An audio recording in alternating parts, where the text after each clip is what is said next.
when I was in high school, I was already writing my book. I'd been writing my book for a long time, and I knew that that was what I wanted to do. I knew that I wanted to, at least one of the things I wanted to do in my life um, was to be an author and to write stories and to be able to bring enjoyment to people and inspiration to people through the stories that I would write. And this isn't really something you need to go to college to do, to accomplish.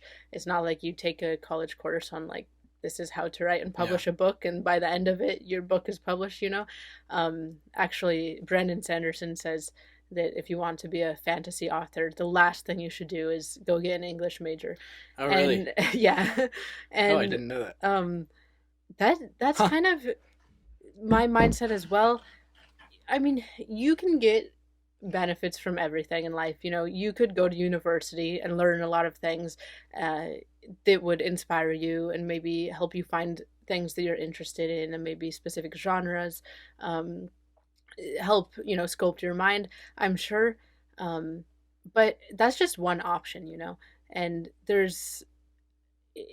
university is kind of an insulated capsule that isn't really the real world out there.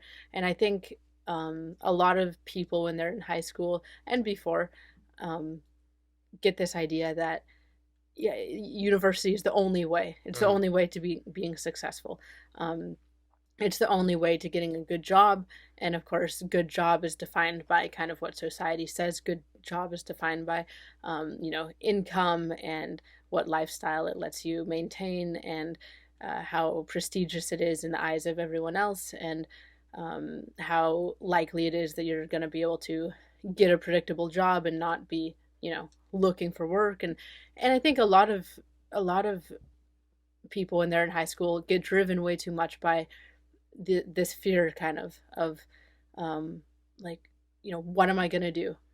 And none of them really know because you're really young and you Hmm. don't you don't know yourself very well, you don't know much of the world.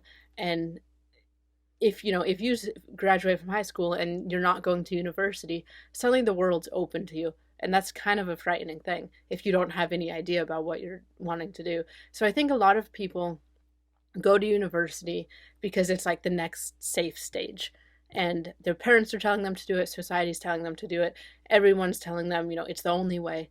And I don't want to get too much off onto like the whole university conversation because Right. that's a whole nother conversation we Yeah. could have. But for me, I looked at university and I kind of saw it as, um, is this a product I want to buy? Because it's a lot of money, and basically that's what you're doing is you're Yeah. saying And I'm time. willing to spend, yeah, and time, years of your life. And you're okay, am I willing to spend tens of thousands of dollars and years worth of time to come out with this product of like a degree? And for me, I didn't really see anything that I wanted to spend that much time and money on. I felt like I could get a lot more value, a lot more authentic real life experience, a lot more opportunity to grow myself as a person if I went out into the real world and just kind of explored. And I had, of course, I wanted to travel because it sounded fun, um, and I knew it would help me to mature a lot as a person. Mm. I knew that I would learn so much. I knew that it would challenge some of the beliefs I had grown up with, and I knew that all of those were really good things. Um, and so, I kind of saw it as the obvious next step, especially since I mean, you're my older brother. You had already done it. You'd Yeah. gone ahead of me, and you'd had such a positive experience. So many things that you learned, so many just really rich experiences that you had, people you'd met, conversations you'd had, and they had really impacted you. And to me, I was like, okay, if I'm not going to university, if there's nothing that I want there, what's the other option? And I mean, you could just get a job and start working in your hometown where you grew up or something. I mean, there's a lot of things you could do, but to me, it seemed very obvious that um, as a young person who had grown up in one town, in one, nation in my life, um, I just would get so much benefit from Mm. traveling, going to other countries, meeting people who had grown up from different backgrounds, had different presuppositions about life, different beliefs, different cultures, different languages, and just start talking with them, just start interacting with them. And I mean, you don't have to try to learn, you don't have to be like, okay, I'm going to go out today, I'm going to learn something new, I'm going Yeah. to, like, the challenges and um the stimulus and the influence, it comes all so naturally, when you're traveling and you have all these experiences. And I feel like, to me, I've been shaped so much more by getting out and traveling, um, than I would have been if I had just stayed and gone to university. Because, like I said before, university is really a bubble. Um, like, kids think of it as like the independent next step, and there's always kind of a celebratory feel around of like independence and Yeah. getting out of the house. And in a sense, it is kind of independent in that you're moving away from your parents. It's kind of a graduation Yeah, towards towards independence. independence. You're not living at home anymore. Yeah. You're much more, maybe responsible for your own time and your own decisions, and what you want to do with your any free time you have. But it's Your own still, money in some cases, in some but in many cases, cases no, or your which is parents' another, money. yeah, which is another conversation. um, but you're still in the university environment, and it's still kind of a bubble where you're just with a bunch of other kids who are in the exact same situation. And the ideas you encounter are often just in classes, which um, can be interesting, can be thought provoking, but they're probably not going to be quite as stimulating as if you go to China for 6 months and Hmm. teach English to Chinese students, or if you go, work at a hotel in Egypt like you did, or like I did, go and volunteer at a hotel in Bulgaria. Like, these sorts of experiences, you get so many more unique um, stimuli, so many, because you're not just around other university Yeah. kids, you're meeting, everything the world has to offer.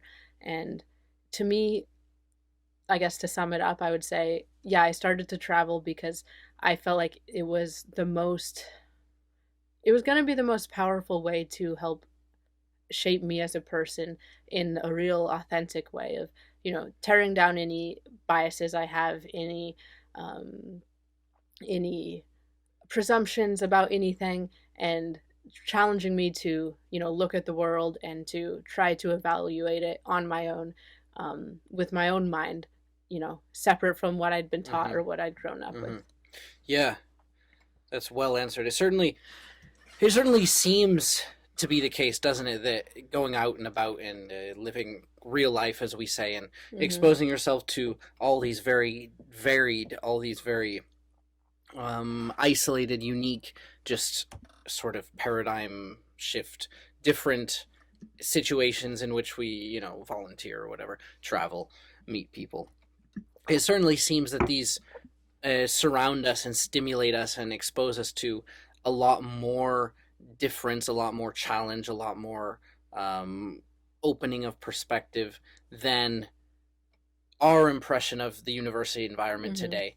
And indeed, David attended university for one semester, and everyone else we've spoken to seems to sort of resonate this same opinion or this same impression. And I wonder. It makes me wonder. Do you think the idea of university? This is maybe something that would be better fitted to my conversation with David. Hmm. But briefly, we could probably go into. Do you think the idea of university has been somewhat distorted or diluted, at least these days, because of this very insistence on university is obviously it's understandable. You look at history and you look at the proportion of people that were farmers and the proportion of people that were in extreme poverty, and the very clear, obvious, stable path Hmm. to success, predictable, very functionally workable path to success that was university education was an extremely consistent predictor or whatever path to Hmm. doctors, engineers, lawyers, whatever, the traditional, sort of stereotypical ones. These were the people that were able to rise above their Mm-hmm. station, their poverty. And generationally, there seems to have been this huge shift where now we have so much more luxury, we have so much more abundance, we can actually afford to choose what we want to do. Like you said, these kids are so young, they don't know what they want to do. And I think that's absolutely true. And I think this has to be recognized. I think we are in sort of, again, kind of another conversation, but a crisis of like fulfillment or Mm-hmm. purpose or identity. I think that finding something that you want to do, finding something that is at least meaningful to you is so important. And yet it's maybe not something that has been possible, at least not possible in the same dimension for our ancestors. Yeah. So this sort of generational shift with all these resources, all this time, has kind of, in my opinion, led to this vast population of people with university degrees, and this sort of uh, this focus, this sort of obsessive focus on university degree, university degree. That's the way.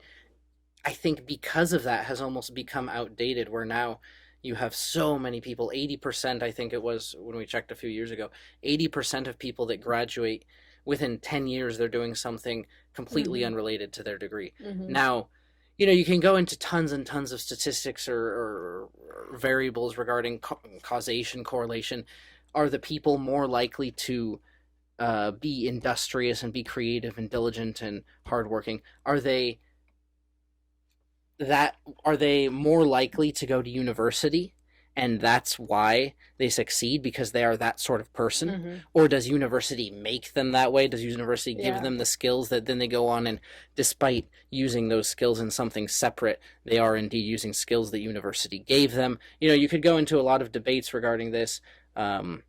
Entrepreneurial types maybe are more likely to drop out or to avoid university, but maybe there are other types that are more likely to avoid university, which who end up in poverty, and Mm-hmm. maybe those are the greater proportion. So it becomes very complicated. But the question basically was, do you think that the university, in its essence or its purpose, it originally was supposed to be a place of stimulation, a place of mental exposure to vastly different viewpoints, philosophy, and you'd sit and debate and you'd read all these differing viewpoints from great thinkers throughout history. Mm-hmm. You'd experiment with different trains of different modes of thought, and you'd meet all these people from different backgrounds, and you'd have to write papers on why you thought the way you thought. Oh, and maybe you'll have to defend a viewpoint you don't really agree with. Mm-hmm. This seems like a very rich environment to grow in.